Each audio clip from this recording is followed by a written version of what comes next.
All right, if you're trying to find a way to put together combinations for a bag workout, you can simply use the Flow combination series. So I'm here. Brooklyn has been my partner today. He looks great. He's been learning the Flow combination series. We've been through maybe 7 or 8 of the hundreds of variations that we can do. So I'm going to show him how to just take that simple stuff, and first we're shadow boxing, and we're going to put it on the bag. So combinations that we've been through, our way of doing this is to take the combinations, and that is not just punches. That's punches with head movement, footwork, defense, counters. Everything is entwined into one system. So we started with jab in, which was double jab cross. So he may start his shadow boxing out by stepping in.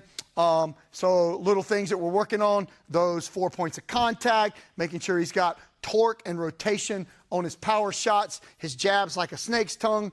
Whatever direction he goes, that foot moves first. So all the fundamentals that we worked on with David a little bit earlier, we want to keep all that. And here's one you could look at. So if you turn I'm going to turn you sideways a little bit. So what I want you to look at here, see how this arm is not vertical, it's horizontal. He's touching his chin, so he does have his hand up. But look over here, if we bring this elbow in a little and make his forearm vertical, straight up and down, now it closes up all of his targets on that side. Do you see the difference? So if this hand comes down, see how you start to give me a little bit? And then when it goes up, there you go. So now it's touching, and that forearm is vertical. Okay, so back to jab in. So he's working maybe jab in. And a few minutes ago, after I showed him this, Brooklyn was shadow boxing, and I just walked over and whispered a couple little combinations to you, didn't I? And then all of a sudden, his shadow boxing just came to life. So we went, there we go. So we go jab in.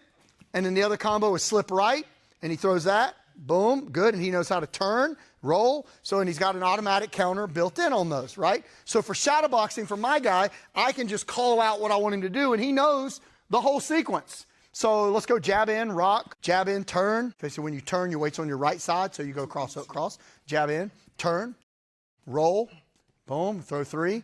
Cross, hook, cross, boom. So now he's got a framework. So he can take that combination. So here'd be a sample of a workout. Let's say we take those 3. Oh, what do we do? Jab in, slip right, roll. And we'll do turn. Turn. We did those 4. So what if we wanted to build a workout for today, and I say, all right, here's what I want you to do today. You're going to turn on a timer for 2 minutes. I want you to work on jab in. Okay, so he would do jab in for 2 minutes. Practice, just do it one time. Boom. Okay. Now I'm going to say, all right, next round we're going to add rock. So he goes, second round, 2 minutes, jab in, rock, go. Boom. And he practiced rock back, bang, and counter. Next round, let's add roll. So go jab in, rock, roll, boom. Then the next round, we're going to add turn. So with jab in, rock, roll, turn. Now, if he stays consistent on that combo for 8 minutes, that's pretty dang good warm-up. But he's got a system. So what we don't want him to do is just come out and start frailing the bag. We want to develop a skill, be on a mission, have a goal, develop something. So now we take that combo, we apply it to the bag workout. So all I'm going to do is hold the bag. You're on your own. You've been told to do jab in. Let's keep all your finer points together. Work jab in. Here we go. So he's doing jab in and rock. Now he put in roll. Let's go and get that in. Roll, cross up. So remember, when you roll, your weight's on your right leg. Fire. You could punch with the other hand. Sure, you could. But you're loaded up on that side, so you tend to have a little more power. Go. Jab in. Roll. Boom. How about turn? Make a little turn step. Boom, boom, boom. So do turn again for me. Quick turn. And then it goes cross, hook, cross. Yeah. So here we go. Let's go jab in, rock, rock. Boom. Jab in, rock, roll. Okay, now let me have it. Let's go. Okay, and time. So now you see how you start to build that together.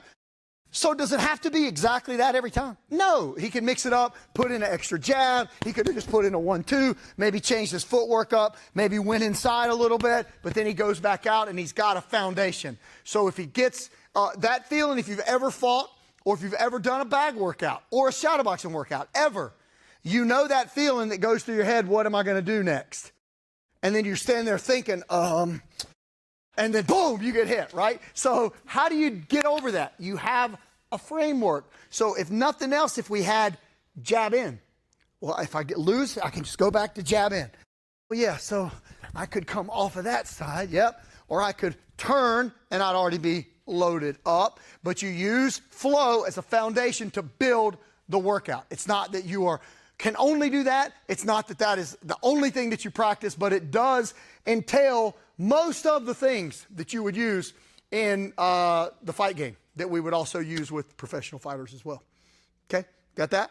All right, good. Good work, my man. Thank you. All right, guys, you want to learn more, see our bag workouts, go to fighterscollege.com.